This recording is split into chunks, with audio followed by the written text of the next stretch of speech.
What I want to do, first of all, is thank the poets who have joined us this evening, their time, this morning in New Mexico. And they're going to share their poetry with us. This is such an exciting event. We've had people from far and wide joining us. And I think if any of you are here from out of New Mexico and maybe out of Ireland, if you would put down in the chat where you're joining us from, that would be really fascinating for everybody. We'd appreciate it. And I hope you'll forgive the fact that my voice is doing weird stuff today, but I'll do my best to try to continue on. So first of all, Gerard Hanberry, I want to thank you for bringing all these amazing poets together for us on the Galway side. These guys are all joining us from Galway, Ireland, so it's very exciting to have them here. And we're going to start off with Geraldine Mills. So Geraldine, I'm putting you on notice. Here you go. Okay. Geraldine is the author of 5 collections of poetry, 3 collections of short stories, and a children's novel for middle grade readers. She has been awarded many prizes and bursaries for her poetry and fiction, including the Hennessy Tribune New Irish Writer Award, 3 Arts Council bursaries, and a Patrick and Catherine Kavanaugh Fellowship. She collaborated with the American poet Lisa C. Taylor on the joint collection The Other Side of Longing, which was chosen as the Gerson Reading at the University of Connecticut in 2011. You can find Geraldine at geraldinemillswriter.blogspot.com. So Geraldine, take it away. Thank you very much, Sarah, and thank you all, every one of you in the Southwest Writers, for organizing this for us today.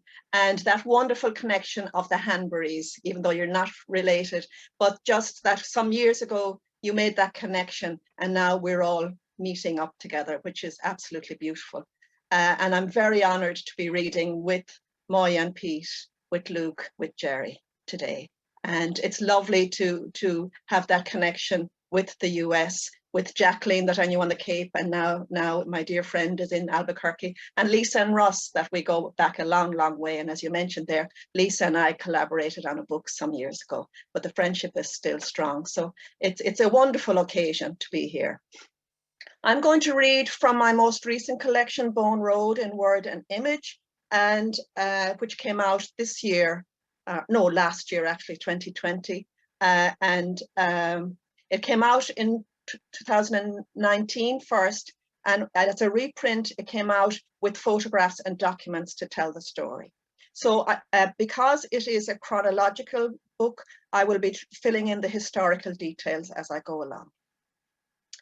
And it's very much a story of emigration. I knew nothing of my maternal great-grandparents other than they left the west of Ireland in the late 1880s for the US and came back sometime later. And then I heard the name James Hack-Tuke.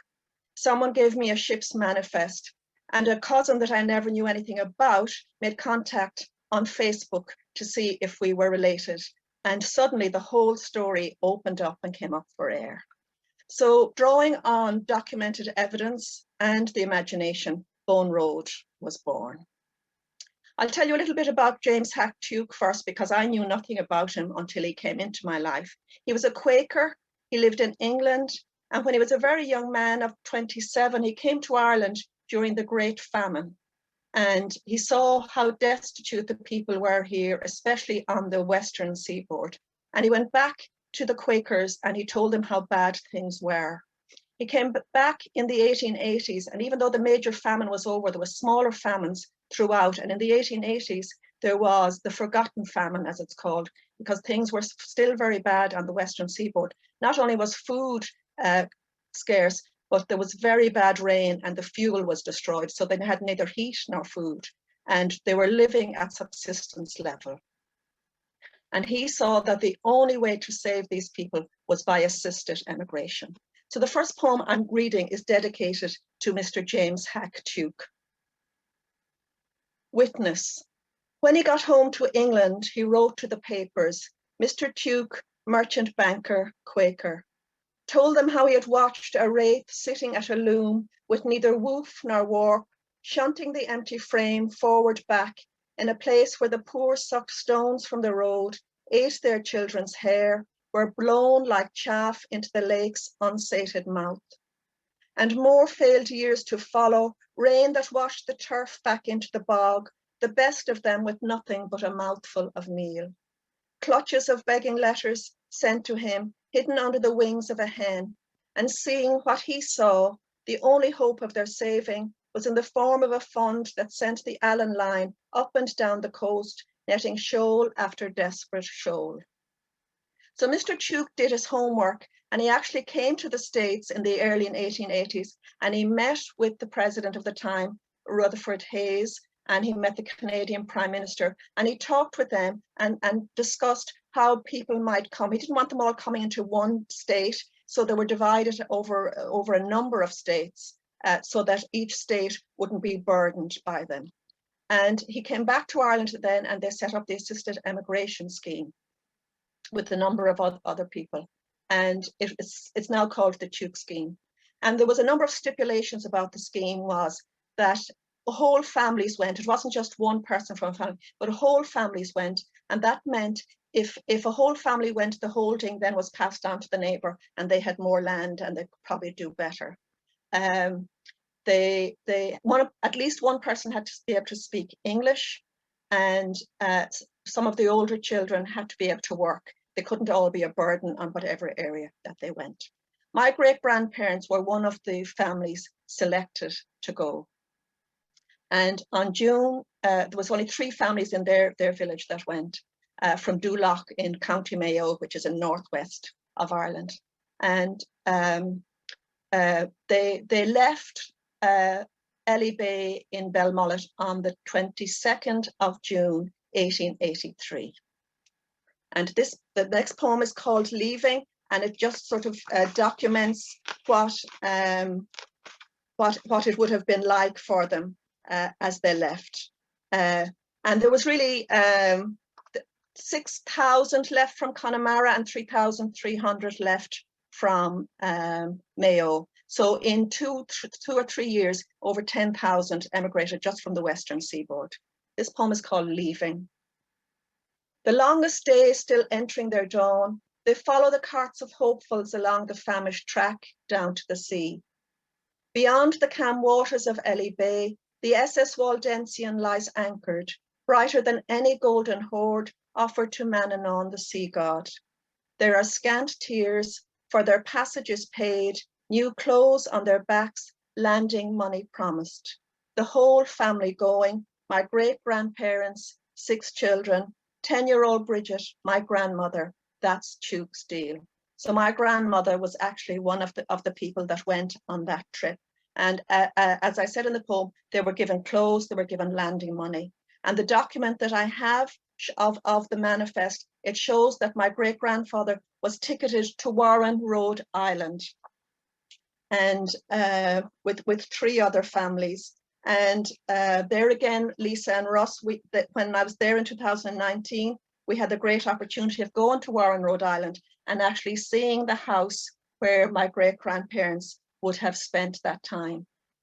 He had to go to the superintendent of the Warren Manufacturing Company, and that's where he worked. And actually, he shared the house with a Monaghan family who had also 9 children. So there was 18 of them living in this little house on the corner of Water and Bowen Street.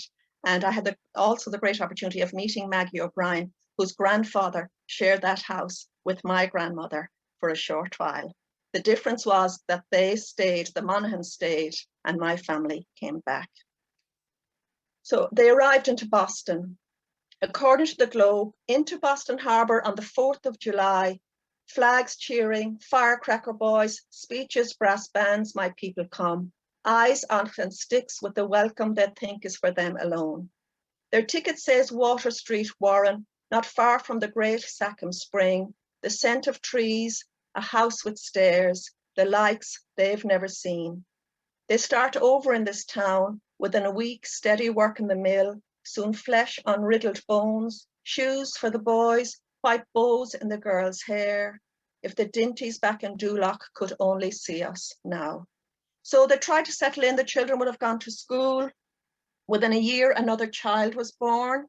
There was a local church that the child was baptized in, because we have the documentation of the birth cert as well. And there was also a big store down the road, and the Massasoit Historical Society gave me a great collection of photographs, and one of them was John Brown's Mammoth Grocery.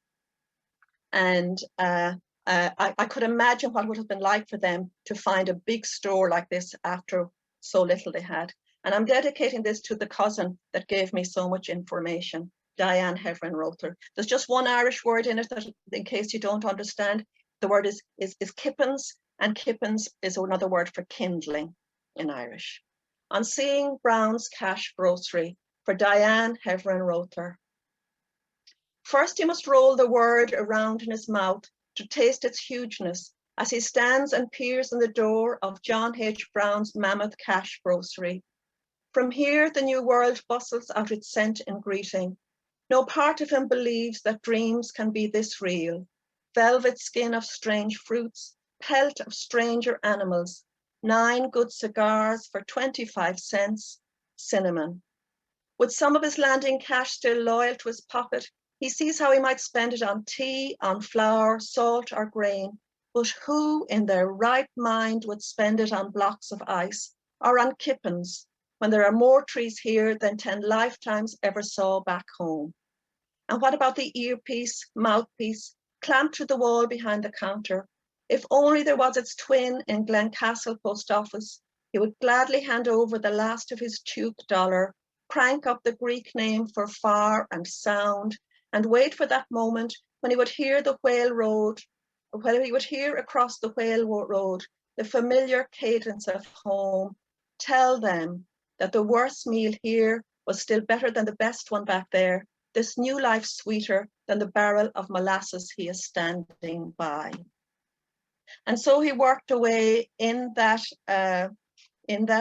mill for 6 days a week, 10 hours a day, all year round.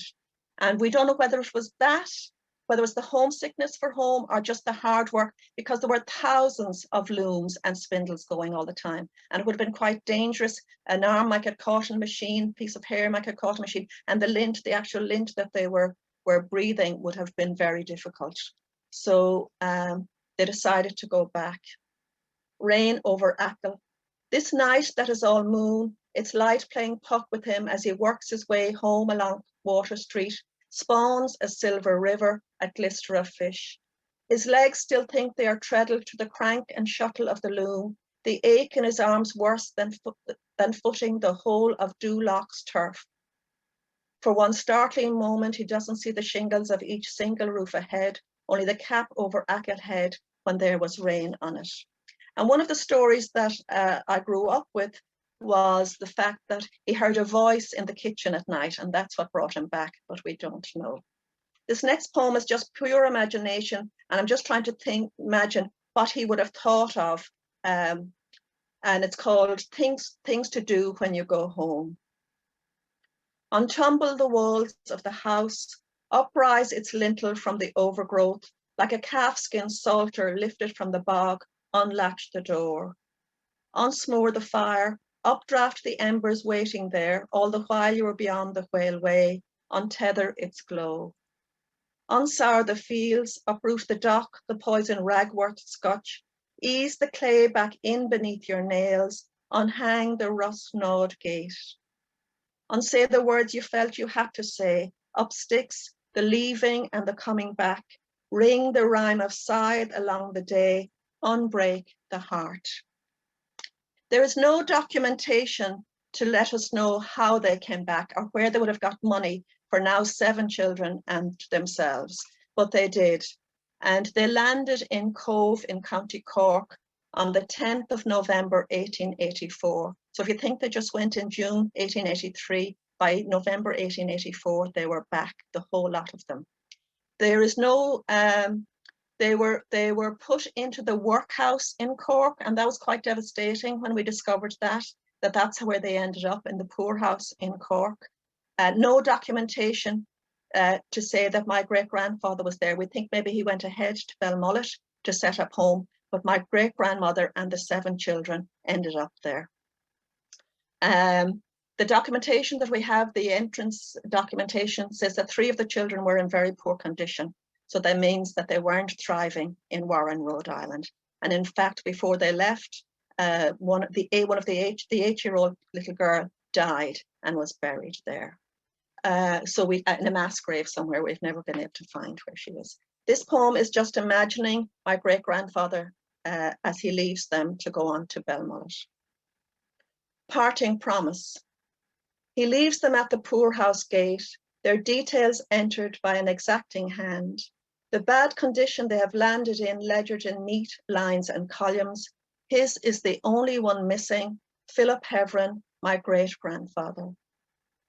Imagine that April parting promise as something of him follows the spoor of his yearning back to the margin land he comes from, where rain illuminates every broken field, every lichened wall.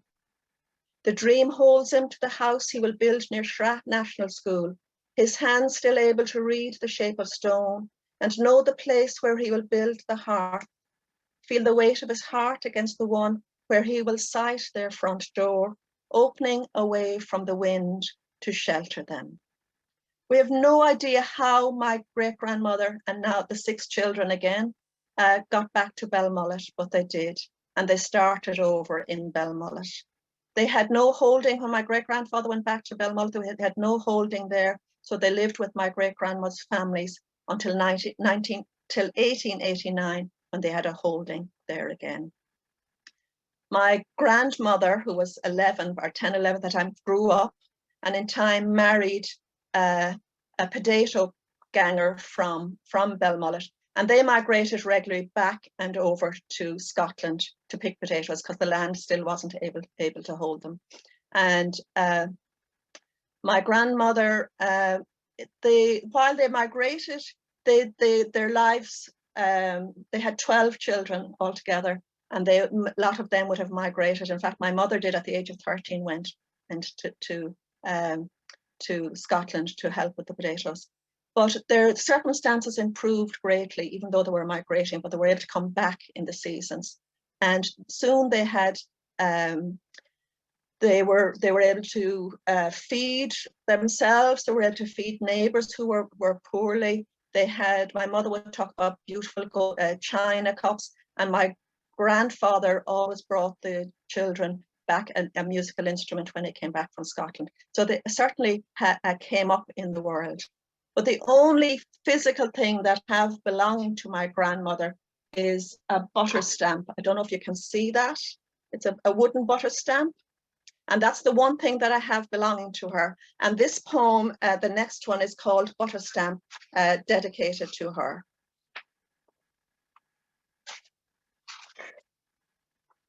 Butter Stamp, for my grandmother, Bridget Heverin. Tuned to the turn of the sound, to the song of the churn, my grandmother drew the dash up and down the cream, listening for the flecks of gilt to form, and then the butter came. Washed and washed again, salted, she slapped it into shape, marked it with her stamp, the only solid thing passed down from her to me. Its grip burnished to sheen from all that use. My hand folds over the honeyed wood, where once her palm pressed it into the golden round, leaving a perfect imprint of chevrons, a cluster of strawberry leaves, its seeded fruit, and in that way overlaid all that had gone before, blight blossom, down lying, poor house. So I've now come into the last poem I'm going to read, and it's the title poem of the book, Bone Road. My mother grew up, got married, and I'm one of 9 children. And in turn, I married, and we have a son and a daughter. And in the way of things, our daughter went off and met an American man and married him.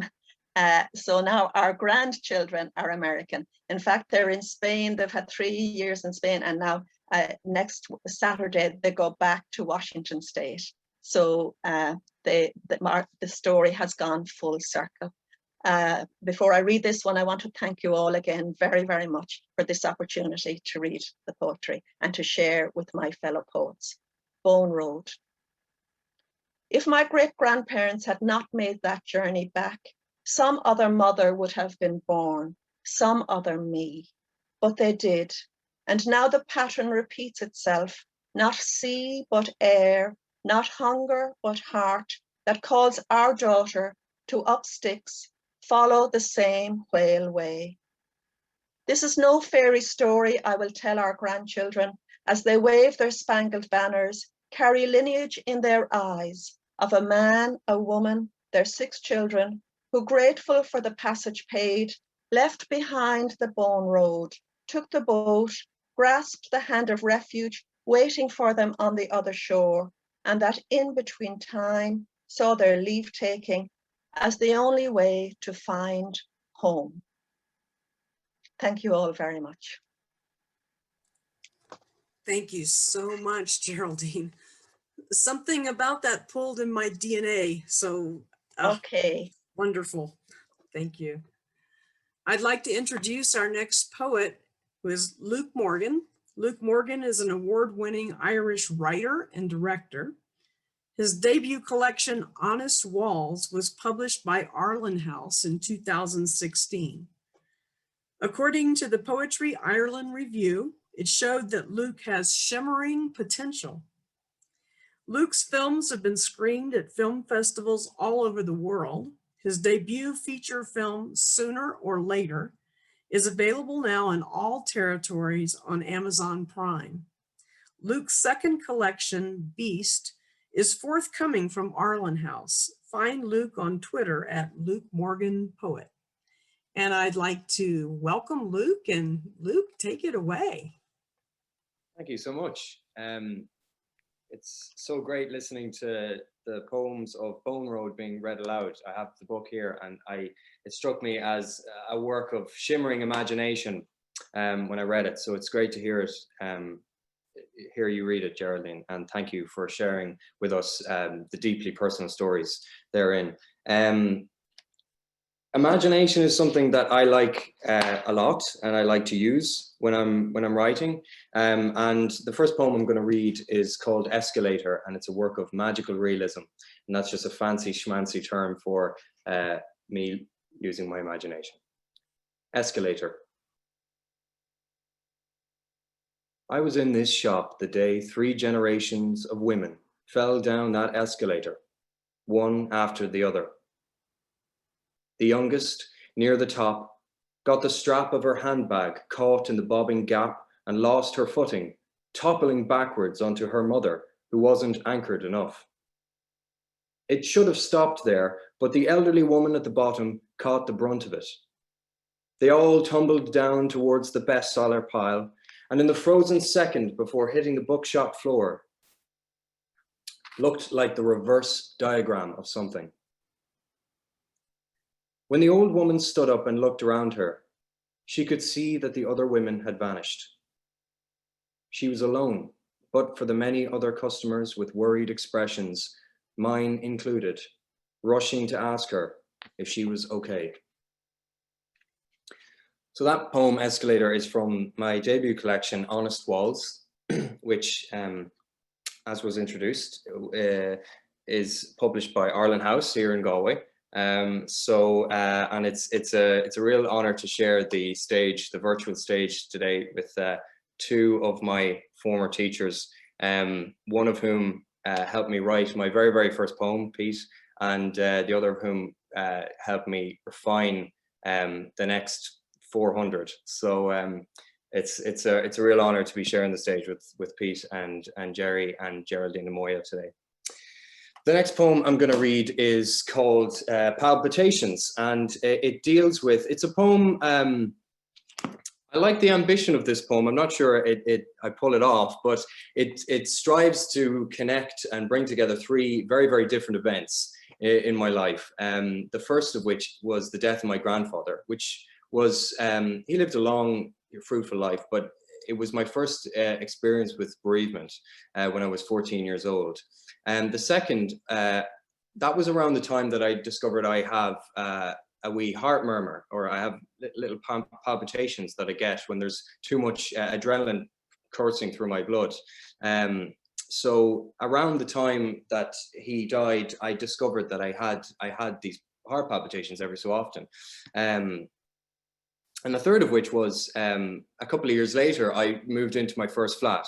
And there was this housemate I had who was awfully annoying. And she used to run up and down the stairs at all hours of the day. I mean, in the middle of the night, she'd be, you know, yahooing up and down the stairs. And because my bedroom was directly below the staircase, that was something that featured very prominently, you know, in my experience of living in this first flat. So, so you're about to hear how my attempt to bring all of those three things together in a poem called Palpitations. I listened to your footsteps on the staircase 2 years after my grandfather was found dead, one arm and leg out of the bed as if he made to get up. You don't know of my chest pain or how much I dislike the way you round the stairs like this, the thump, the thump, the thump at 10 in the morning, like my mother in misty Clonus when she found him that summer. Look at stars, he had said the previous evening, God's footsteps across the sky. They had drunk port, gin from my grandmother, gone to bed at 1. I look at the ceiling, the spots of mold almost growing. Slow my breathing. Your footsteps finally cease.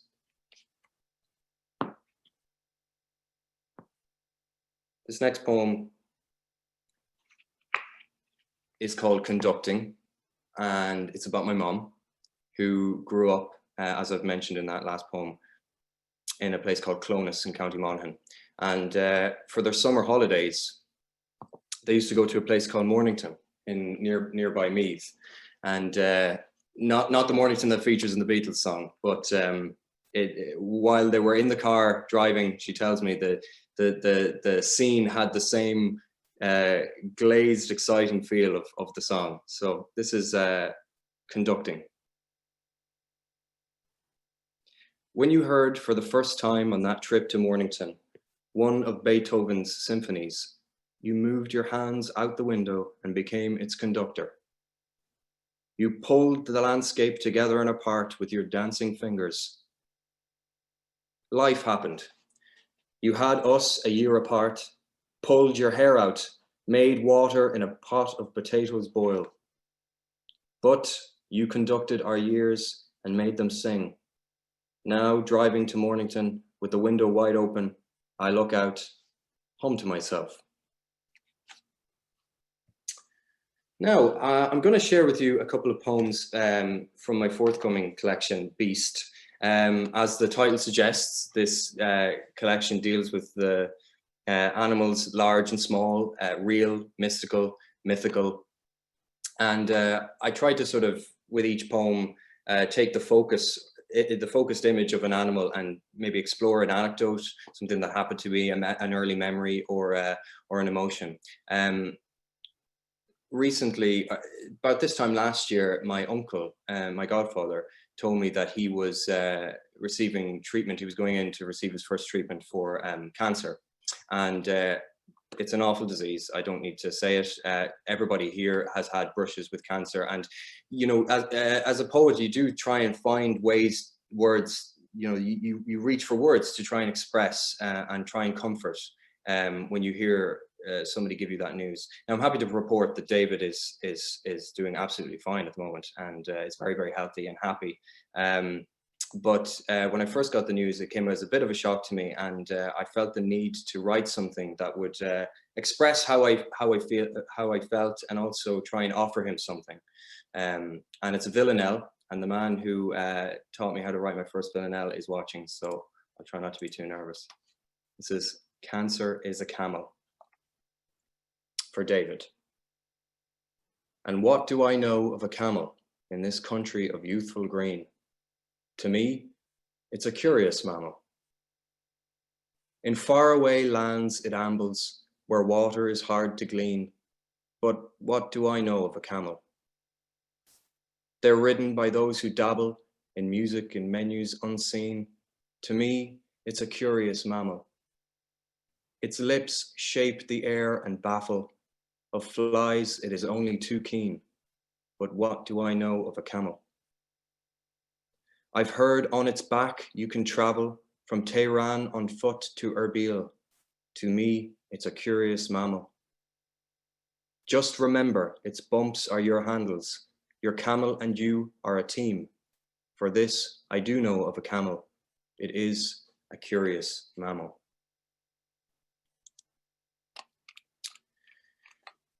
One Christmas day, my dad took my brother and I out to a beach in Connemara to try and find the ashes of my stillborn sister.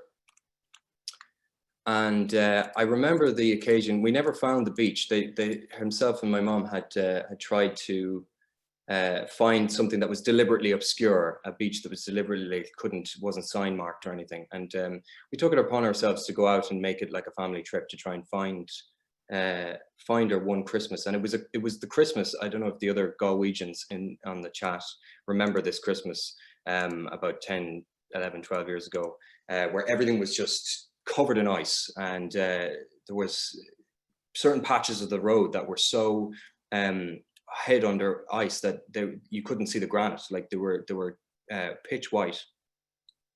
So in this poem, Kelpie, I go back to that moment, that day, that Christmas day. Kelpie. My sister was born a Kelpie on the wrong side of a frozen lake. Our dad never spoke about it, but one Christmas, he took my brother and I out to Connemara to find her ashes in a camper van with no brakes. The place was coated in stillness, the road granite spangled under white. We stopped at every beat of water we came across, retracing steps, asking if this was the one that held our mythological sibling. At Loch Ina, my breath cast embryonic statues that evaporated in midair. This wasn't the place, he said, but through the clouded glass, I thought I saw the glowing eyes of a horse, mildeweed reins around her neck like umbilical cords, shaping out endless stream-like question marks in the deep. Dad told us they deliberately picked somewhere unknown, hard to reach, and after our toes turned numb, we gave up. On the way home, there was a crossroads with a car approaching on the right. Dad pulled the brakes before he remembered they were gone, and while the other car beeped, I watched him simply take his hands off the wheel as our great tainted vessel was carried through the junction on a sea of fabled ice.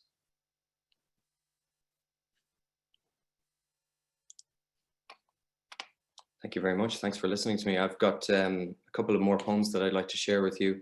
The next one is slightly related because it's written on the same, or it's written about the same road, the N59, which is a disaster of a road if anybody's driven from Galway to Connemara.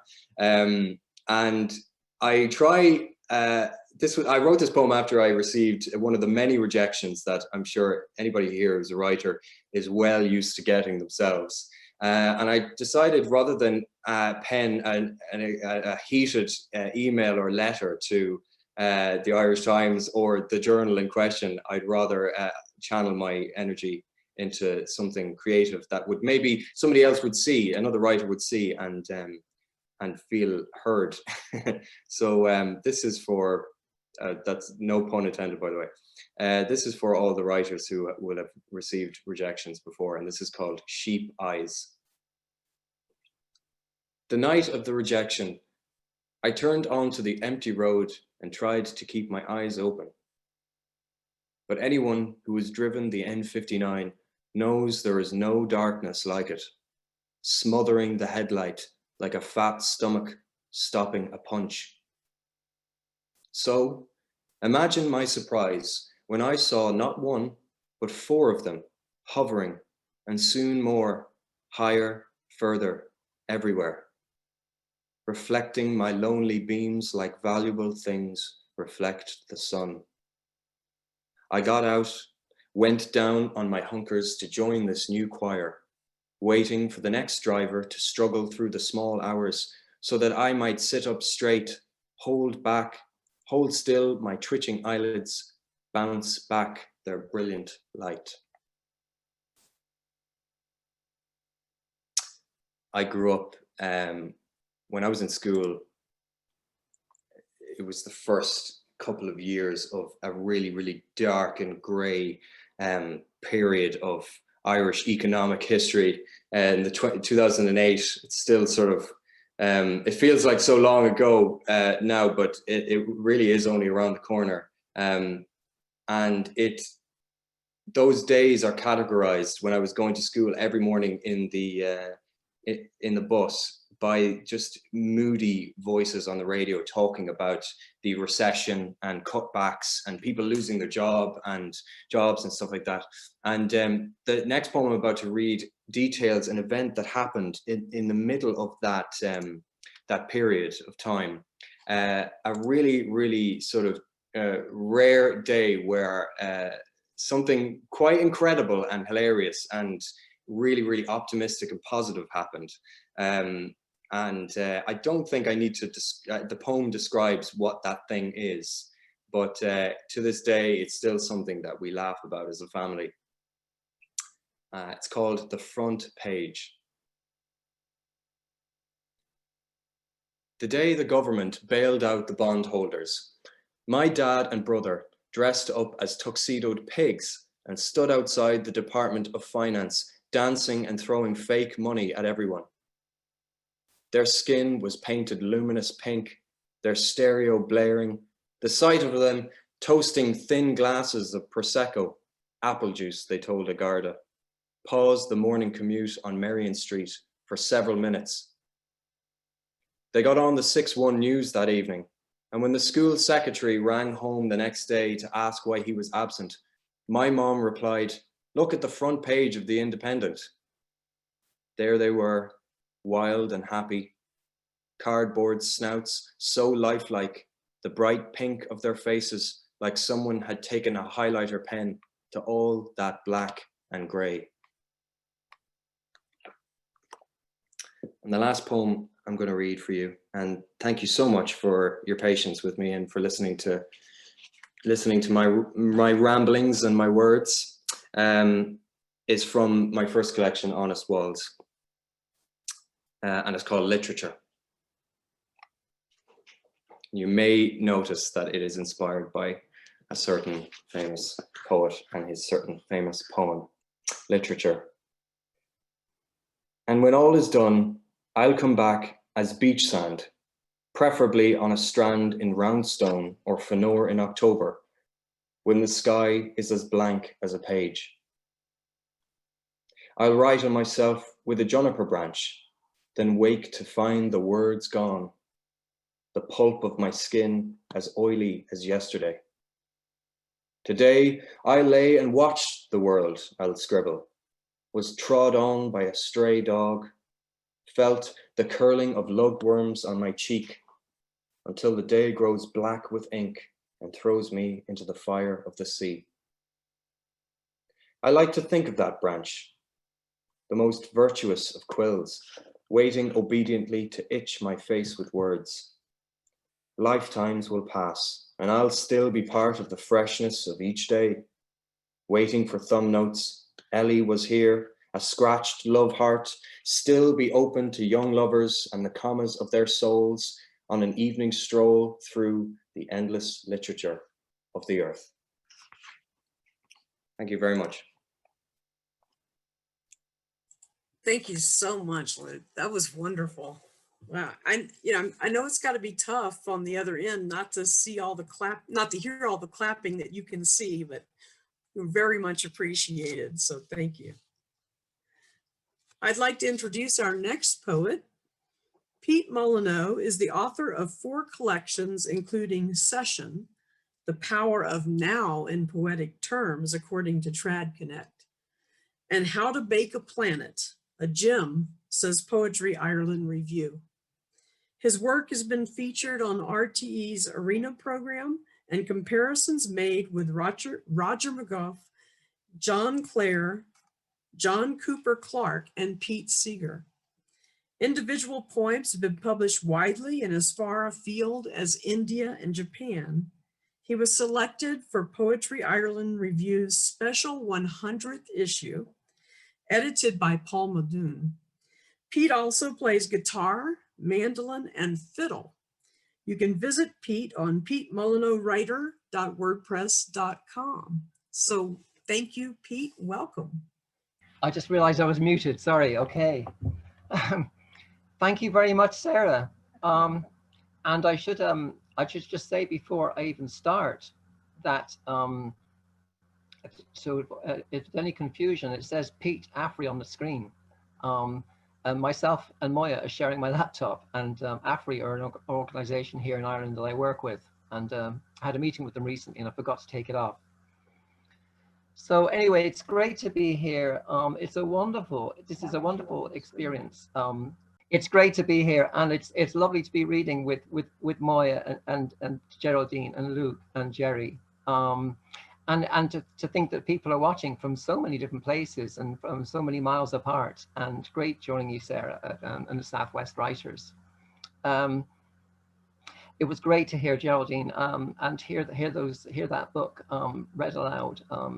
It's something else. And I think Luke, it's great to hear you, and we go back a long way. And I loved your story that you wrote just recently for the Independent paper about our first meeting, when I wrote on the board and you said you couldn't read a word I wrote. And I told you that I'd won prizes for handwriting when I was your age, and how you couldn't read what I was writing. But obviously you used your imagination. Just imagine what it was I was trying to say.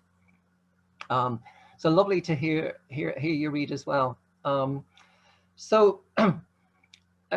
If there's any kind of a theme that I think runs right through my poems, the most common one I think is connection, and I suppose that is exactly what we're doing today. Connection, and the theme of connection and disconnection, and how so often we feel disconnected with others, other people, with the planet, and with ourselves. And so I'm going to kick off with this first poem. It's called it's the opening poem in my collection, How to Bake a Planet. It's called Dancing in the Street, and the poem is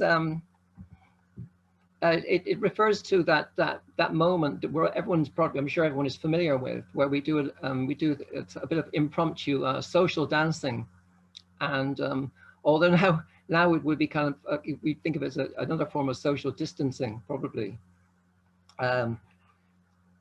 Dancing in the street. This could be the pavement of romance.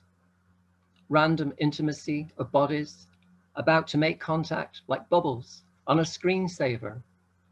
Save for last second adjustments, incalculable near misses. And had you been a heartbeat earlier, and me a hesitation later?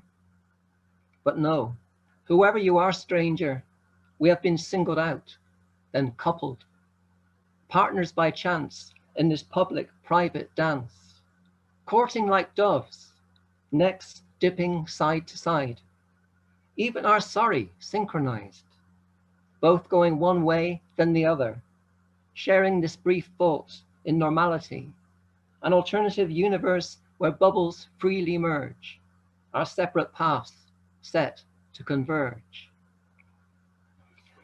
I've always thought when I've been engaged in one of those wonderful moments with my impromptu partner in the street, just 1 second more and we'd be in each other's arms. I just think of all the stories that we avoid in those moments. A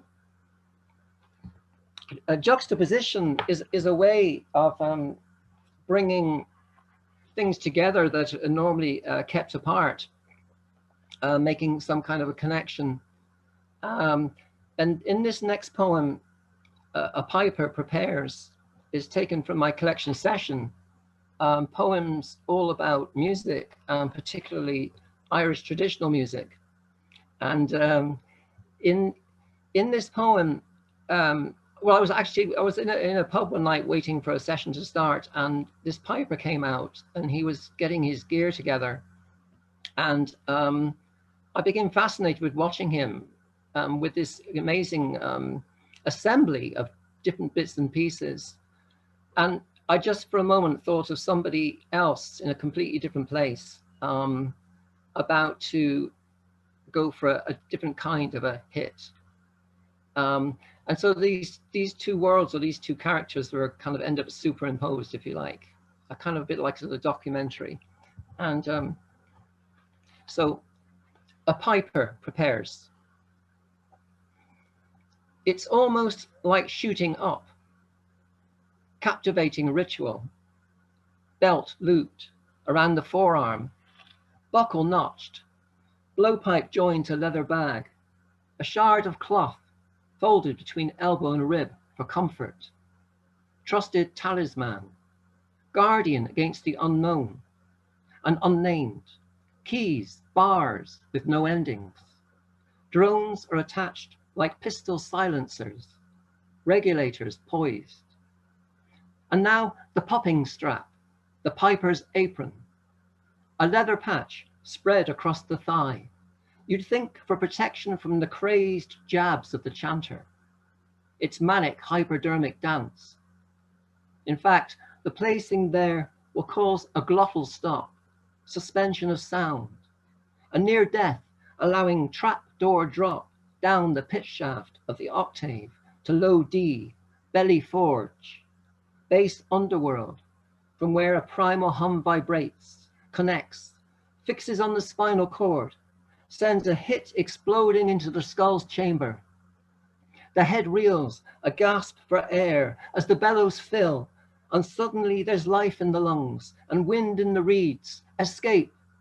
We're up and away, tripping over the scales, flying above the walls of Limerick, the never-ending siege of Ennis. Hello and goodbye to Rocky Road, wheels of the world, hills and spills of Donegal, heading towards that high, high dough. One of the ways I suppose we must all feel we are disconnected is with nature, and during this time of COVID, I think people are finding huge solace in nature, in the natural world, and how much we've taken it for granted. Our disconnect with the planet and with other species, the ways in which we treat them and mistreat them, and when we do think of that, we often think of kind of exotic creatures, you know, the pin-ups, if you like, of the endangered species. And in this poem, again taken from Session, I give voice to kind of maybe one of the animals closer to home. Session is full of voices of different animals, birds and fish and insects and all kinds of mammals. And so this is a poem of, one of our neighbors, actually. I like to think of them as our neighbors. It's called Requiem. The cows have gathered in an adjacent field. I can see their shapes in the moonlight. A meeting of the tribes. They are here in their multiplicity. Black, brown, black and white. Some all white, like ghosts or recent converts. Just now, I heard a moan from one of them that had me awake as if I'd been shot. It's the night before their calves are taken. They know from the look in the farmer's eyes. They call him by name, although it sounds like moo to us. I listen at the window to their keening. We make recordings of whales and dolphins, say they are a higher species, as close to us as nature gets. But the cows are singing in their camp, refusing to be cattle, marking their loss, celebrating the grass, thanking the rain. The females, even the males, most of the time, are gentle, considerate, abiding. But tonight, the cows have run out of patience, can ruminate no longer. They sing their mass, make ready for battle. Tomorrow, they will paint themselves red, attack.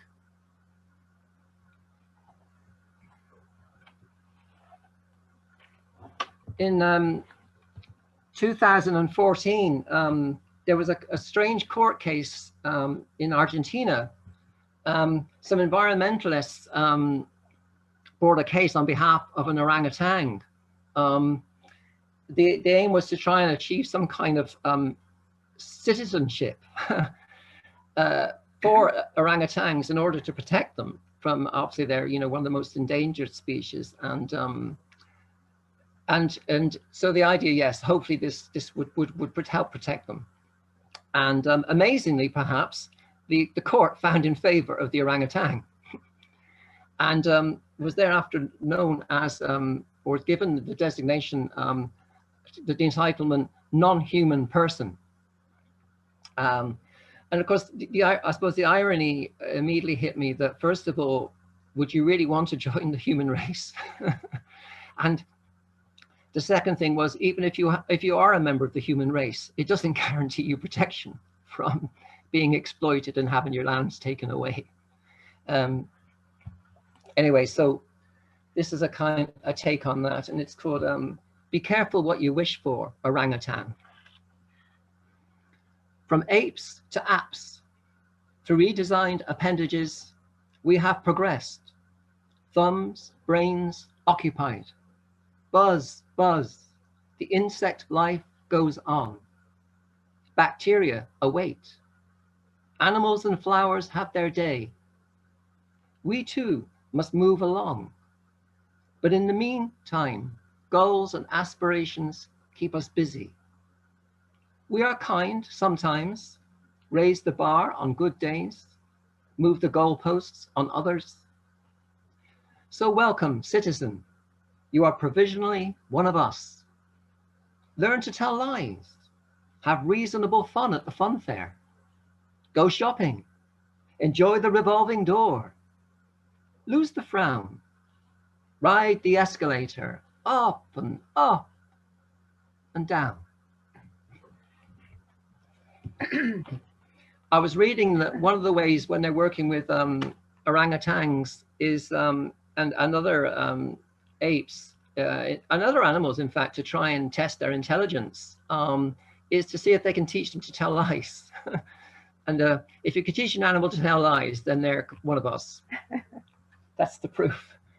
One of my day job is working with in schools, teaching global issues through poetry and drama. And one of the organizations I work with is a group called AFRI, Action from Ireland. And in February this year, they published a book of mine called Interdependence Day, teaching the Sustainable Development Goals through drama for all ages. It was launched in February at AFRI's Fela Breed event, which is a celebration of Bridget and the coming of spring. And it was a wonderful opportunity for me to launch my book. And I'm very, very honored to be part of AFRI, working with them. So they asked me to write a poem for the occasion. So I wrote a poem, and I gave it the same title, Interdependence Day. The book Interdependence Day is a kind of a riff on the sci-fi movie Independence Day, except in the book, children in the classroom are invited to have a different look, if you like. Instead of men with guns running around protecting the planet from alien invaders, they're asked to test their emotional intelligence. And there's a scenario of a spaceship hovering over the Earth that's come from another galaxy. And the beings inside are saying to us Earthlings, if we don't sort out our act and do something about the way we're treating the planet and ourselves, they're going to land and take over. So in the space of one lesson, the kids have to prove that they understand themselves and the Sustainable Development Goals, and prove to these aliens that we're saving. So here's the poem, Interdependence Day.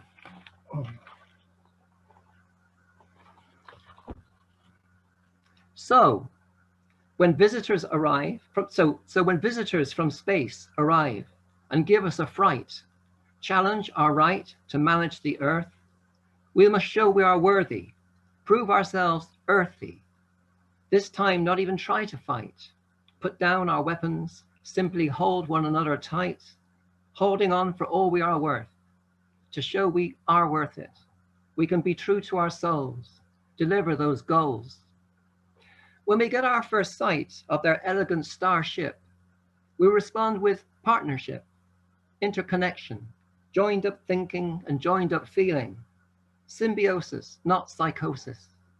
Everything is interdependent, the Dalai Lama says. We must make amendment, change our ways, become just one part of nature, alongside plants and animals, bugs and bacteria, like fungi, mycelium entangled, but not strangled by too tight a grip. Nurture more loving relationship with the air, water, soil, without which we perish. Cherish. Put an S in front of oil, or make that SOS. Just one living spoonful of soil contains more microorganisms than all the humans that have ever lived. A loving spoonful. Go from hubris to humus. Put away pesticides. Stop the agri-genocide, serving greed but not need. Flinch at every plastic spoon, each whale harpoon. Say no to dead whales, powders made from rhino horns, pangolin scales. When our visitors arrive and invite us to truly reveal ourselves, show we understand the urgency, emerge from this emergency with competency, kindness, and empathy. Find inspiration in Bridget, nurture the flame of her spirit, reaffirm how we are in this together, gather and tether, show our true mettle. And when they say our time is up, even as the credits roll on this Planet B movie, emerge from calamity, reclaim our humanity, show we are sustainable, that we are able. Say higher to Gaia. Resow, here with Afri. Plant another tree at Fela Breed. A heart seed of hope and kindness. True awareness. Confidence arm in arm with humility. How can we survive any other way? It has to be Interdependence Day.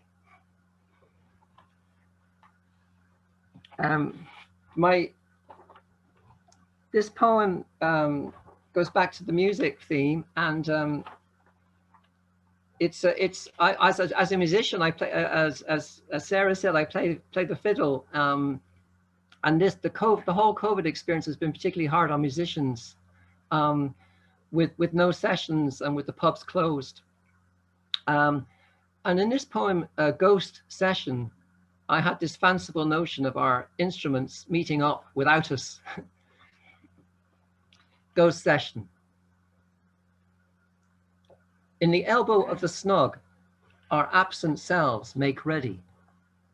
Open cases, ease bellows, tune strings, spread the rosin, some chit chat about weather, the match, a bit of world news thrown in. Flute enters, shrugging off the rain gear, bicycle clips. Banjo tries to order drinks, plink, plink of a coin on an empty glass. A few are busy warming fingers, loosening wrists, softening lips, taking off into a genteel O'Carolan set, maybe a jig or two, before letting rip with a few high-tempo reels. Each takes a turn starting. Whistle leans towards polkas and slides. Fiddle often picks a mazurka. There's a pause every now and then for singer. The evening reveals more habits and rituals. Box will check the soccer scores, while mandolin slips out for a smoke.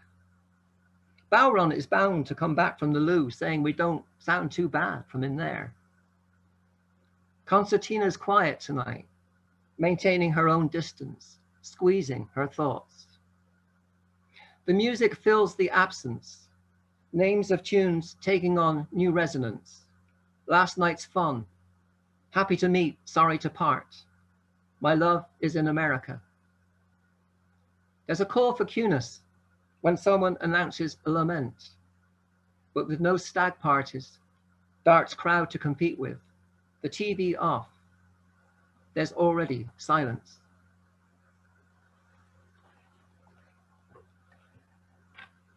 I finish there. Thank you so much for this opportunity. And thank you, Sarah, and thank you, everybody in Southwest Poets. Oh, that was wonderful. That was wonderful, Pete. I could definitely see the instruments getting together. That was great. Thank you. All right, we're not going to move from to a different camera, so this is kind of fun. Moya Roddy is a poet and fiction writer whose first novel, The Long Way Home, was described in the Irish Times as simply brilliant. Her debut poetry collection, Out of the Ordinary, was shortlisted for the Strong Shine Award. A book of minute observations of stolen glimpses and sudden seismic epiphanies, capturing fleeting moments that pierce the heart, says Jessica Traynor, North Magazine. Moya has been shortlisted for the Hennessy Award and nominated for the Patrick Kavanagh Award.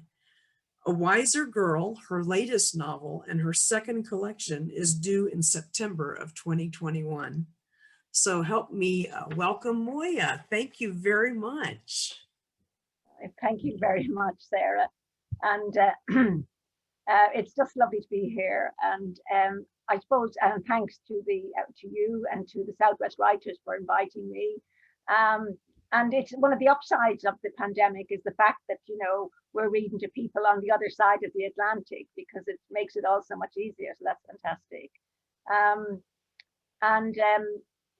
I also just found it's lovely reading with other poets. And one of the things that always strikes me when I read with other people is that we all live in the same world, and particularly if you see like us, we're in Galway, and yet we all write such different material and look at things differently and think about different things that, you know, interest us. And that's another fantastic aspect of reading with people. So it's been a pleasure.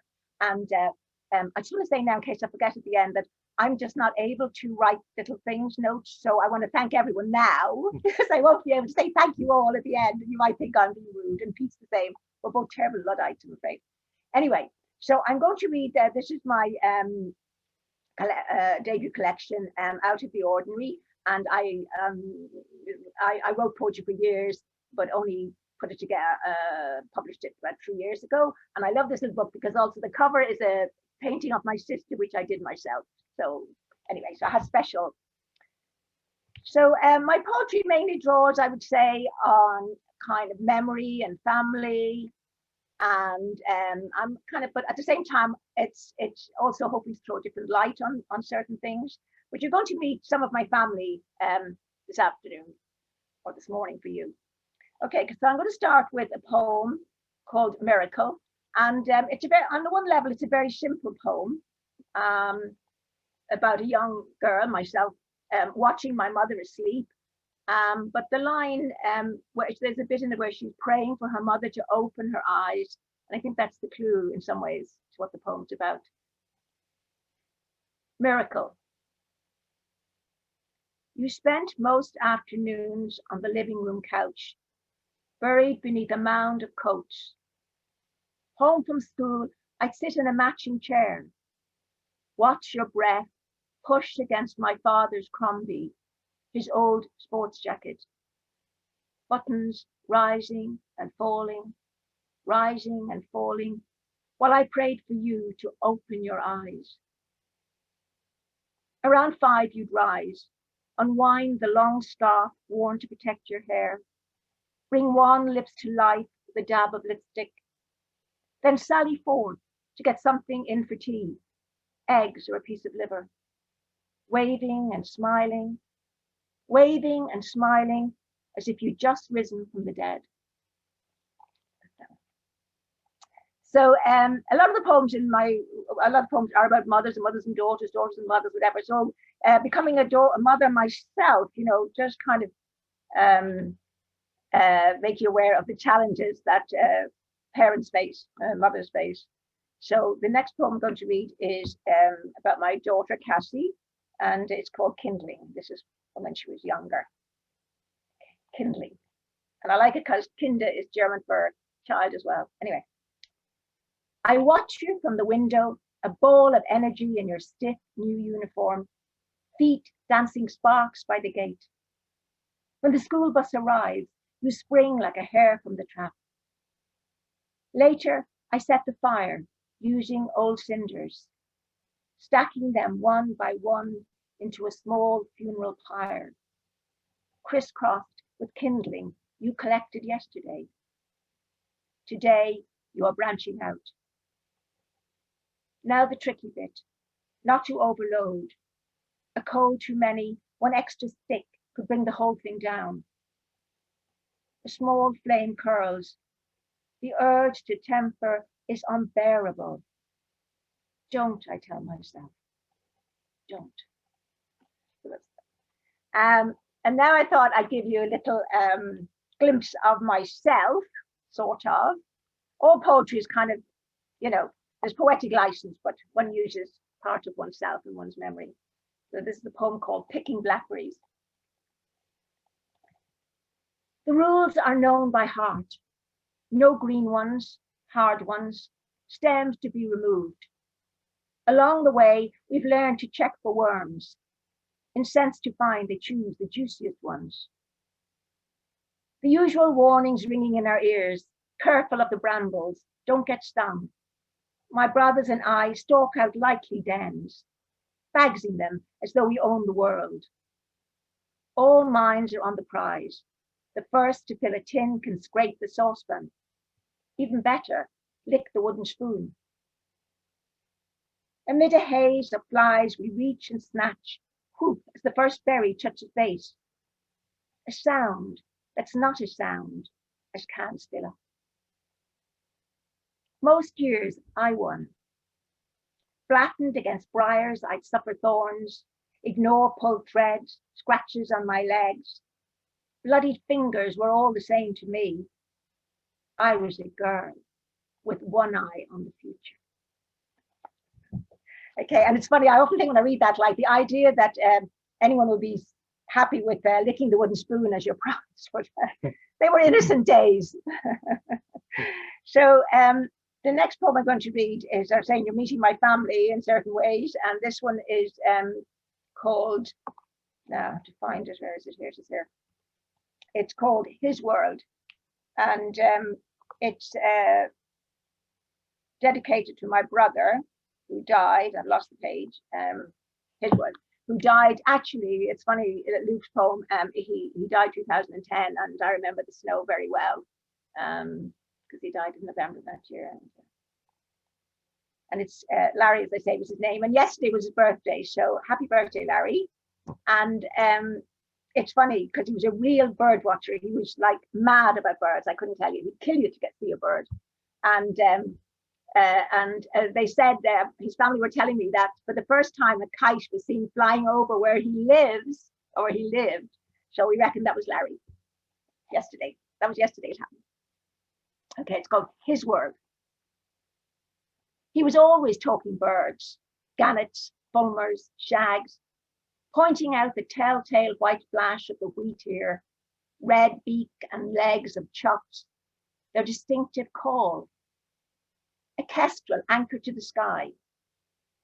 Once he convinced me to lie for hours in the harsh marram grass, waiting for Manx sheer waters to stream into bottom, bodies skimming the ocean, wings blotting out light. There was always a pair of glasses round his neck or resting on the dashboard.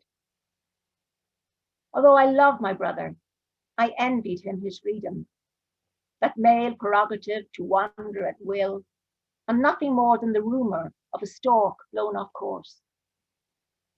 Like Icarus, he flew too close to the sun, died before his time.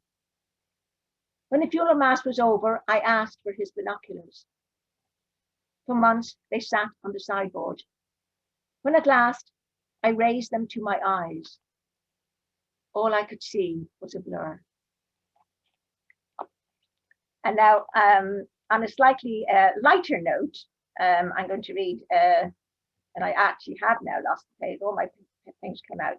It's called, wait, I've got the number down here, sorry. Oh yeah, 46. It's called Husbandry, and I don't know anybody in this poem. Okay, I just want to claim that now. Neither of us do. Deadheading roses, she finds herself yearning for a second husband, blames wedding supplements, the time of life. Being practical, she decides to treat her first husband as her second, making love in front of the fire, staying up all night to watch the sunrise, blurting out dreams she's told no one, not even him. But already her garden is suffering. She's forgotten to prune the wisteria, collect turf mold for the delphiniums. And her second husband has the same bad habits. Cutting her losses, she puts them away for special occasions, bank holidays, birthdays, goes back to her first husband. Comforting and familiar as an old bedsock. Besides, he knows her inside out. So that's from there. And now I'm going to use my second collection is coming out early next year. And so I'm just going to read a few poems from that and then we'll finish. So the first one is called In Flight. And although it's about my father, but it's also about life and death and something we've all become very much more aware of, I think, during the last year. And I want to extend my sympathies to anyone who's lost family or anybody during the pandemic. And so it's called In Flight. When the call comes, there isn't time to search the net for bargains. It's a dash to the airport, grab the first available seat. And even though the plane's traveling hundreds of knots an hour, my heart outpaces it, each cell in my body willing it on, assuring me you won't die while I'm in flight. We'll wait, as you always waited till I get home. I can still see you at the top of the stairs. What time do you call this, Missy? Hurry, I urge the taxi driver. When he pulls up outside the hospital, I jump out, blunder through revolving doors, race along corridors, your image looming large, only to find you've shrunk, childlike in your bed. Asleep or in a coma, the nurse can't say. Speak to him, they sometimes hear. Embarrassed, I whisper Kojak in your ear, your favorite TV show. As I stoop and kiss your gravelly cheek, a smile appears. Go and have a cuppa, the nurse advises. I do, as I'm told, return to find you've slipped away. The journey back seems endless, one thought circling. Had I missed the flight or the taxi stalled, would you have lived longer? Or like the ratio of wingspan to fuselage, the precise equation of length to breadth that keeps a plane airborne? Is each lifetime so many breaths, and then no more? And this is one. The other, as I think we are going through a pandemic, but there's another, as Pete was saying, a greater pandemic which is affecting the whole planet, the species, the animals, everything. So this is just some thoughts on that, or a poem which touches on some of that. And it's called Think. I miss my baby. Some days I lie in bed, clutching a teddy to my breast, thinking how lovely it would be to be giving milk. Think how women might be happier having loads of babies, their men in the fields ploughing land. Think, where has our big brain got us? All we seem to do is create problems. Little boys still comparing the arc of their piss, even as we span galaxies, intent on dredging Mars once we finish silting every lake on Earth. Think, where did it all go wrong? Is there a way back? It's been like this since Homo sapiens entered the race, killing everything that stood in its way. These days, we kill 60 billion animals a year. 60 billion. 2 out of every 4 figs in the world grow in Turkey. There's a branch for each one of us. Judas hung himself on a fig tree. Think. That's that. And so I'm going to end now with a poem Since I started with my mother, I'm going to end with my mother, and this is a poem about her, and I think it explains itself. So it's a bit longer than I normally read from my normal poems, but anyway, I'll read it. Okay. It's called You Were Everything. You were everything I never wanted to be.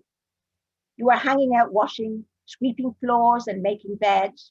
You grew fat and thin, producing babies as if they were going out of fashion.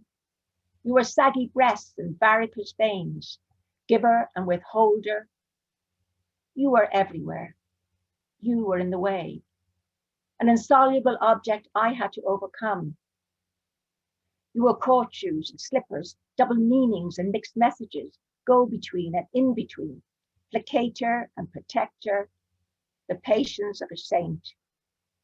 You were for making the best of it, finding the good in everything, keeping your voice down. You were ill health and doctor's orders, heart racing and palpitations, waiting rooms and hospital beds, getting sick and being sick. You made me sick. You wrote a letter to your own mother saying, I don't think my daughter loves me. You were a keeper of lore, apples for moisture, salt in burnt saucepans, coal among lettuce leaves. You made rhubarb pies and gur cakes, blackberry jam and crabapple jelly. You made things last. You read us stories with morals, Pinocchio and Wizard of Oz, danced the Charleston, your elastic stockings slipping, loved Nescafe and Fox's Glacier mints. You cleaned up shit and puke, wiped dirty noses, buried your younger son.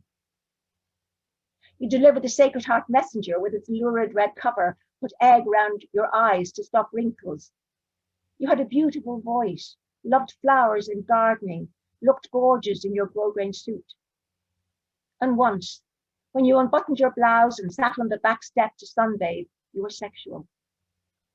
You wore brown scapulars and novenas, collected rosary beads and mass cards, went to mass every day, trusting in God and goodness. It didn't stop us fighting. Me attacking, you deflecting, slow attrition. You loved your sons more than your daughters.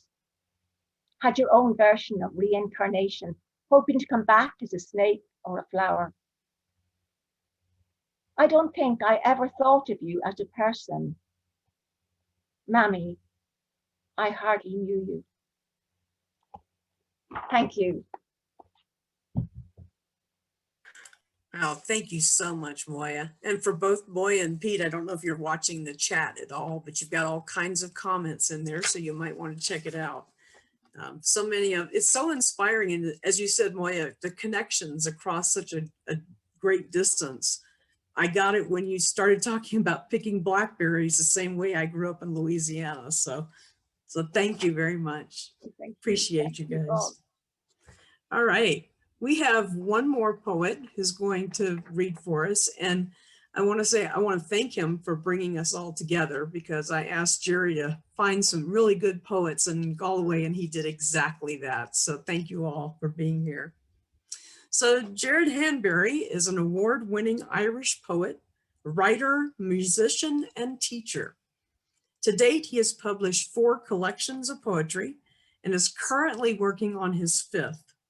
His most recent collection, What Our Shoes Say About Us, was published by Salmon Poetry in July of 2014 and follows At Grattan Road, 2009. The poet Paul Perry, reviewing for the Irish Times, said At Grattan Road, quote, is bursting at the seams with fine poems. A stone plaque of his poem, the Casbah on Kate Street, was erected on Kate Street in his hometown of Galway in the west of Ireland in April of 2005. So in other words, his words were carved in stone, which just really impresses me. Visit Jerry at www.jerryhandberry.com. And I'd like to introduce you all. So here is Jerry Hanberry, my long lost cousin. Well, thanks, Sarah, for that lovely introduction, and thanks for organizing this fantastic gathering, and thanks to all the other writers from New Mexico and from around all parts of the world, actually, who have tuned in on Zoom, this great forum that we are all learning and finding out how wonderful it is. So fantastic to read with my friends, Pete and Moya and Ger and Luke. I must owe Pete a fortune on royalties because I have been using one of his poems for years in the classroom when I do my workshops. Poem he wrote about visiting the Louvre. I use it to illustrate how you use objects and what is it, Eliot's objective correlative. So Pete, the check is in the post, your royalty check. Without further ado, because I know it's pushing on, and Sarah might want to have a few questions and answers. So I'll without further ado, I'll get straight into the poems. Because most or all of us tuned in tonight are writers of in one way or another. I'm going to, first few poems are going to, for some reason, poets and writers like to write about writing. For some, like if you take even Emily Dickinson, tell all the truth and tell it slant, you know. So in that vein, there's my first poem. It should be called For Those Who Come to Nothing in the End, but I called it Listening to Leonard Cohen for the simple reason of that up all night and graveyard and the darkness of the night idea. But so it goes like this. For those who come to nothing in the end, despite their promise and the long dark nights. For those who drive their partners round the bend with tall talk of what could have been and still might. For those Everest climbers, the chosen few who plant flags and photograph each other at that great height, and then wander home and wonder what to do, and snarl if a loved one asks to please put out the light. For those, and here I count myself, years and years and still the page blank white. For all the tall talk of what could have been and still might, despite the promise and the long dark night. So that's Listening to Leonard Cohen. I call it anyway. Should I be on a big screen? You are for us. Am I? Okay, great. Because I was the last thing I want to be is on a big screen. So, as I said, this is a poem called Sensing the Verse. The first three poems are going to be addressing writing and all of that. So, Sensing the Verse. Listen with your eyes wide open and watch with your ears pinned back. Feel the pulse with the tips of your fingers trembling. Stalk the kaleidoscope of words as they bleed towards the core, to that great pumping heart full of blood. Careful, take great care. Here the soft ground can swallow, here you will be astray.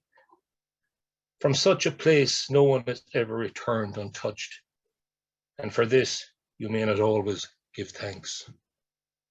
So any writers out there may touch a chord. This is a more humorous poem on the same idea. It's called Ode to a Rejected Cliche. You know, poor old cliches, we give out about them all the time, but if they weren't so brilliant, they wouldn't have become cliches, as you know. And one of the things you tell students, write in the present or the future, but please don't write in the past using words like thee and thou. So the first word in this poem is behold. When have we ever used behold? Behold, our old cliche, asleep in the gutter. Once spoken of proudly, now reduced to a mutter. The envy of all, but soon overexposed, an unwanted lover, neglected, ignored. Famed for your charm, you survive on past glories, confined to sports pages and foul tabloid stories. For services rendered, you got little thanks, because all authors are fickle and all critics are cranks. Who could forget the whoops of delight when the poet embraced you that very first night? But writers are ruthless when it comes to the page. You try to return, we reacted with rage. So our cliche's career slid into decline, from famed poet's verse sunk to ballads and rhyme, down to pop songs, live football and late night TV, and into taxi man's chatter in the pubs on the quay. If you're now disregarded, pray tell, where's the sin? You will probably find Jesus and become born again. Pick up with a preacher, then all will be fine, for the shelf life is longer in the religious line. Ode to a rejected cliche. Yes. So now to more serious matters, or let's see. This next poem, if I stick to my list, which I'm not inclined to do, is a poem about, it's a coming of age poem. It's a true story up to a degree. Well, it's all true, really. All poets tell the truth all the time. Anyway, we had, when I was young, a dog came into my life, and he was a big, shaggy, hairy fellow. And some of you are of an age that may remember the Beatles, John, Paul, George, and of course, Ringo. So we called the dog Ringo because he was a big, hairy dog. This really is a coming of age, late 60s set. Ringo. Dad said he had the look of a teddy boy and should be sent back to the home. Mom said he was like one of the Beatles with his shaggy black coat and tumbling fringe. Get Back reached #1 that week, so we called him Ringo Starr. I knew straight off that his rock and roll sneer was a shield, his swagger a defense against the street. He settled right in and was mine. Ringo knew the score and probably chewed gum out back of his kennel when he waited for the neighborhood to heat up. I could tell he knew a lot more than me about girls. An astronaut stepped onto the Sea of Tranquility and someone was singing about the year 2525. Dad was at home a lot that long winter, spent weeks hammering in the shed. Mom went off to a job somewhere every day. I could hear them talking at night. They sounded cross. Ringo wanted to go exploring by moonlight, so we sneaked off. Spring, and Dad had work once again. The girl smiled and said hello to me on the bus. I thought about her all week. Friday, and Ringo's bowl lay untouched. That night, he failed to make it home. We worried, but he did have a wild streak. We searched, Dad, myself, a neighbor, nothing. For 2 nights, his kennel stood empty. A farmer checking cattle saw the black bundle. Drugs in the system, with a hint of foul play. A fitting end, given his rock and roll lifestyle, and we carried him home. Mom planted a shrub, and it grew. That's Ringo. Back in the day. Now, I'm just watching the watch, yes. I'll read a few poems on the same theme. These are love poems. Why not? Love poems. Yeah, let's go first. And again, thanks to everybody involved, Sarah and all my friends and those people listening. I'll read a few love poems and we'll leave it at that. This is from my collection, What Our Shoes Say About Us.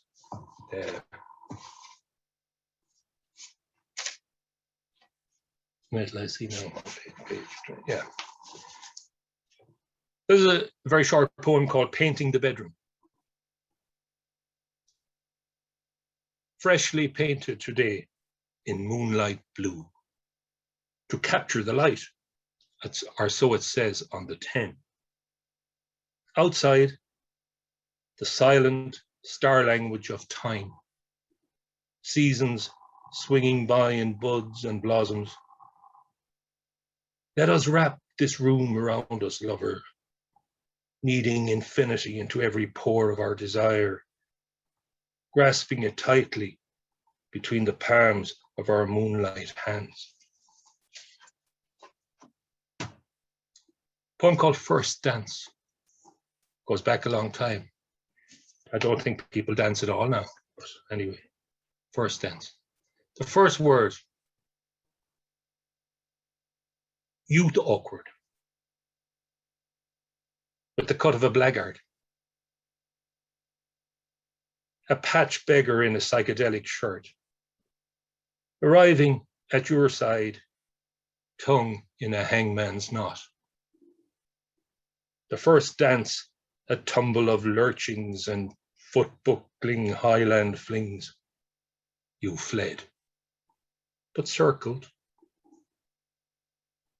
Cornered later for the slow set, I had you where I wanted you now.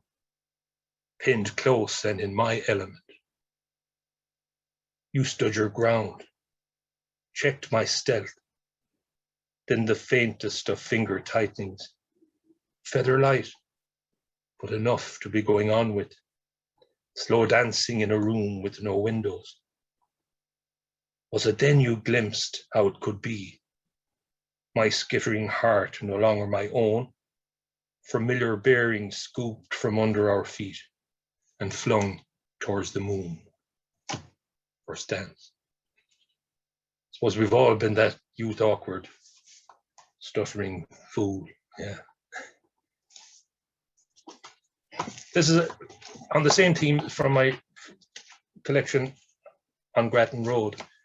How am I doing time-wise? Doing another 2 or 3 poems, yeah.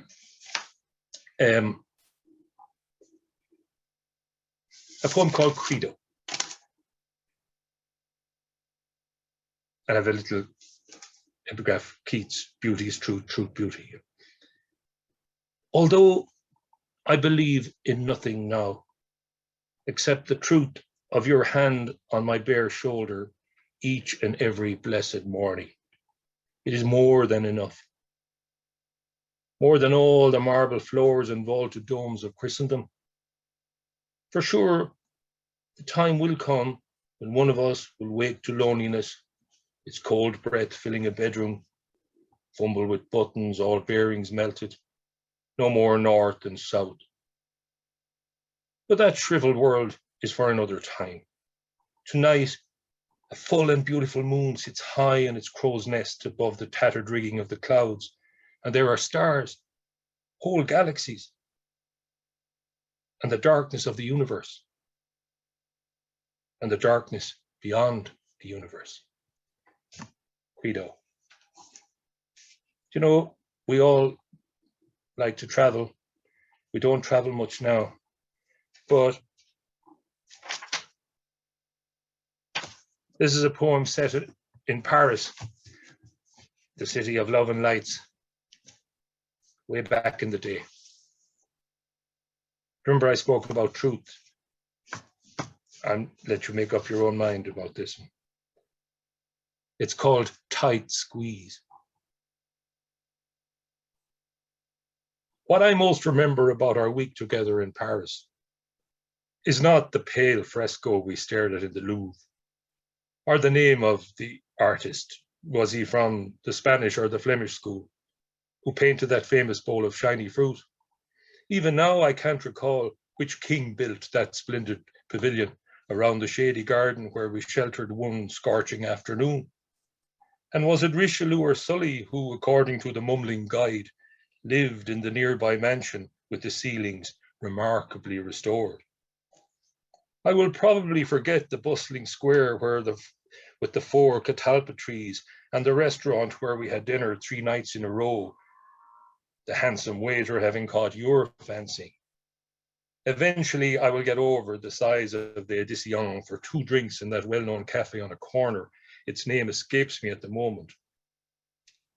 What I know will remain, however, is the tight squeeze in the tiny 2-person elevator and those giddy acts of passion snatched between our 5th floor apartment and ground before stepping out like adults onto the sunny boulevard, laid out by barren housemen, the date of which is on the tip of my tongue.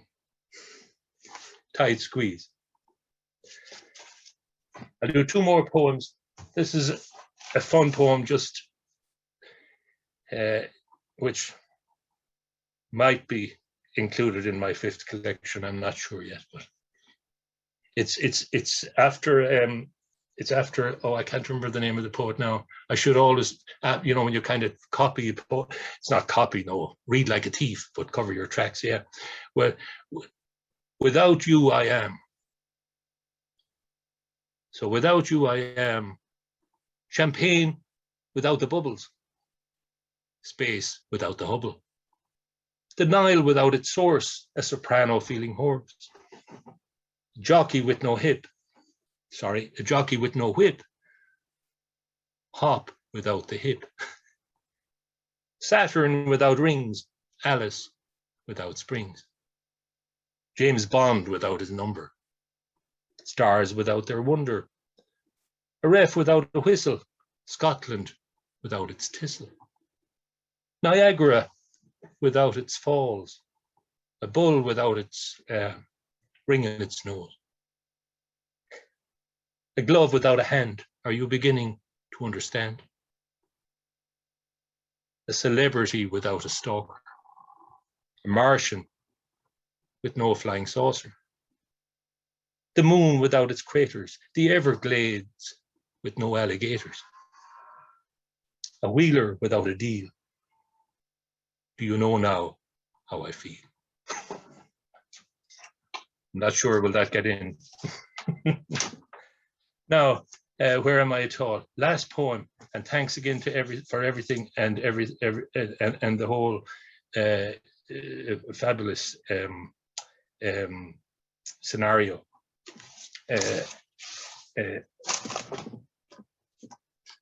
This poem, I'll finish on this poem. This is my greatest hit, as it were. And there are poems, as Lisa said, the last poem was a fun poem. This is far from it.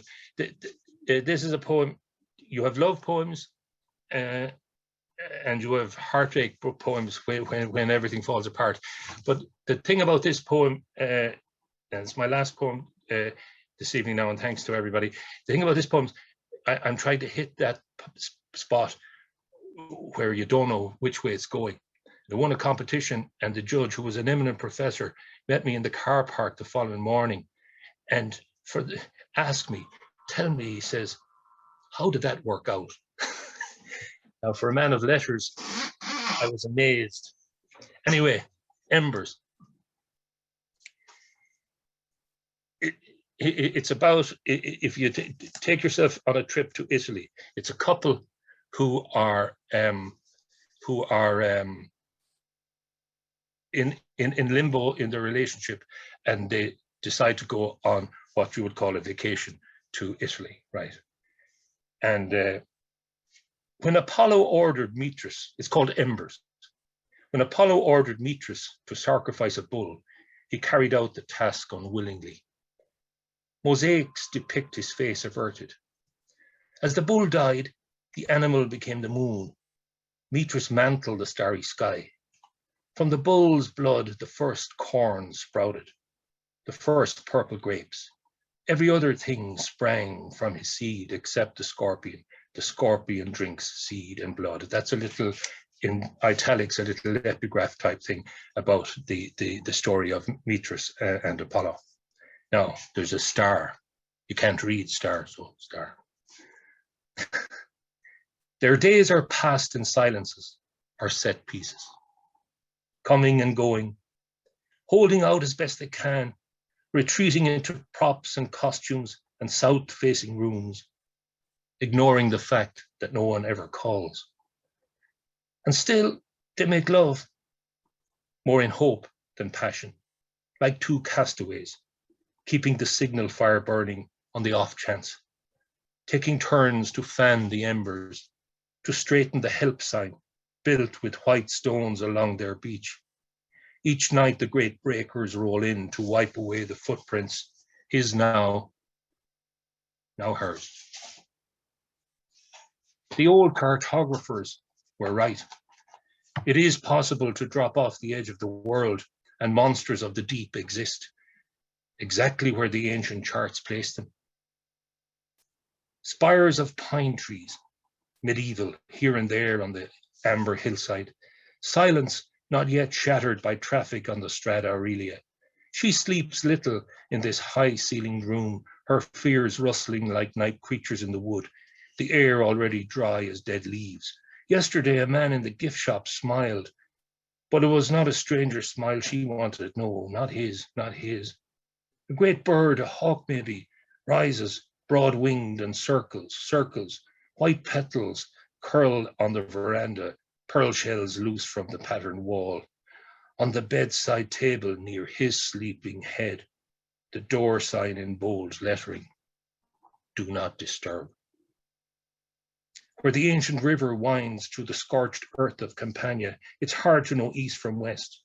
A lizard, throat pulsing in the heat, clings to a rock, waits, listens, then slithers for his dusty crevice. She remains in the piazza while he climbs the stairs to the basilica's great dome. Higher, higher, slowly winding a hymn, a chant. Perhaps it's not too late, my love. Perhaps it's not too late. Then the city spreads before him, curving colonnades of St. Peter's, elliptical like a claw. He sees her far below among the wandering tourists, standing near the fountain, tiny, unmistakable. He wants to call out.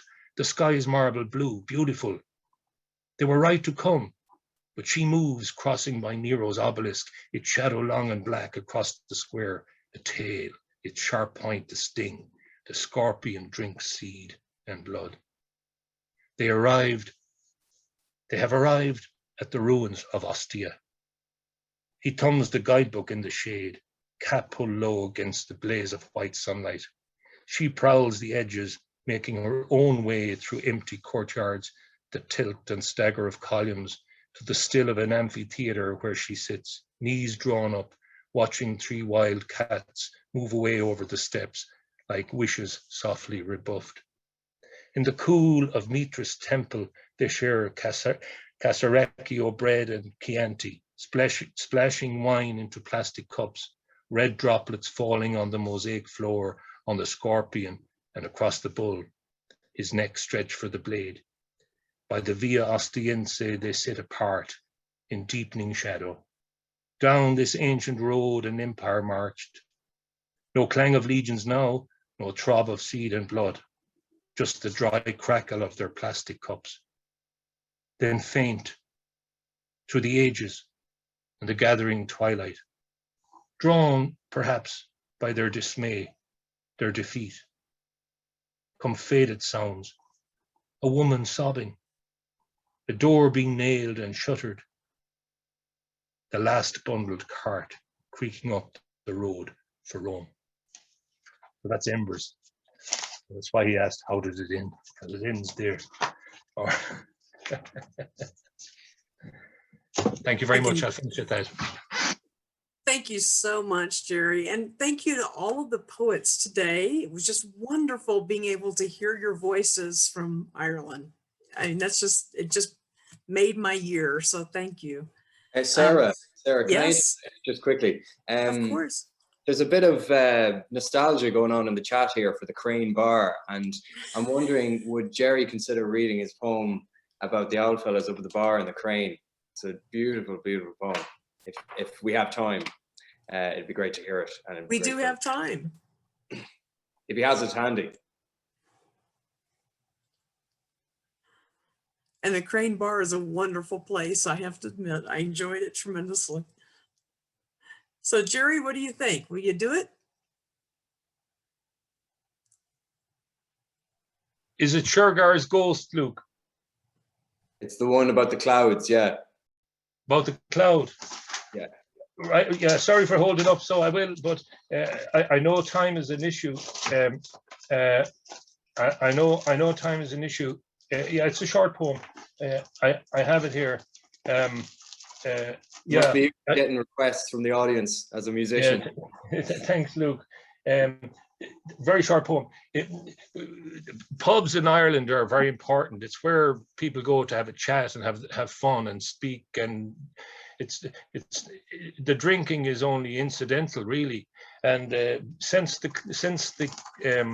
pandemic, we have been deprived of this cultural feature of Ireland, and it has a really therapeutic effect on particularly what we like to call old fellas, which are old men who have no other outlets and often live on their own. And the second thing about this poem, there was a very famous racehorse who was stolen and disappeared, and nobody knows what happened to him, and he was called Shergar. So the poem is called Shergar's Ghost. It makes reference to a number of sporting events as well that you mightn't be familiar with. England won the World Cup, and the captain of England was Bobby Charlton. And in Ireland, we love hurling, and one of the great hurlers was a guy called Christy Ring. So Shergar's Ghost. And you can blame Luke for holding up the show, for asking for that. Shergar's Ghost. So imagine you're in an Irish pub and the lads are lined along the counter, and I didn't say it was the Crane, but Luke probably copped it was the Crane. It began in the usual way, Tom trying to have one up on us all. He mentioned he saw Christy Ring playing for Cork and chatted to him after in the car park. I told him I met Bobby Charlton with the trophy in London after they won the World Cup in '66. Then Mick, behind the bar, went in the back, returned with a framed photo of himself with Ali, Muhammad Ali. Patrick was quiet, as he usually is these days. Not much life in him since he buried Muriel. But he caught my eye in the mirror and winked. I'll trump the lot of you, he said.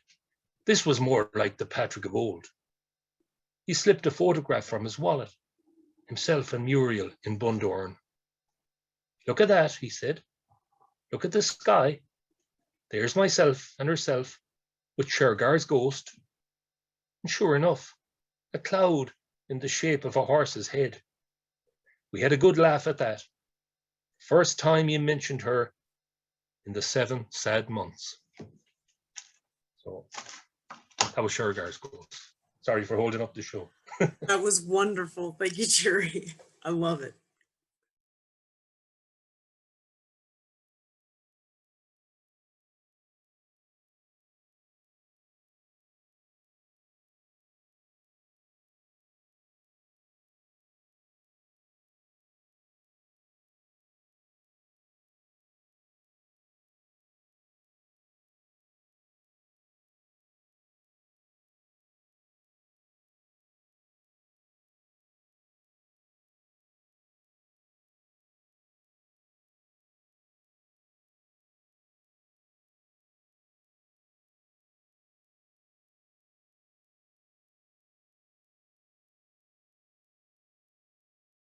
From Salmon Poetry. Yes.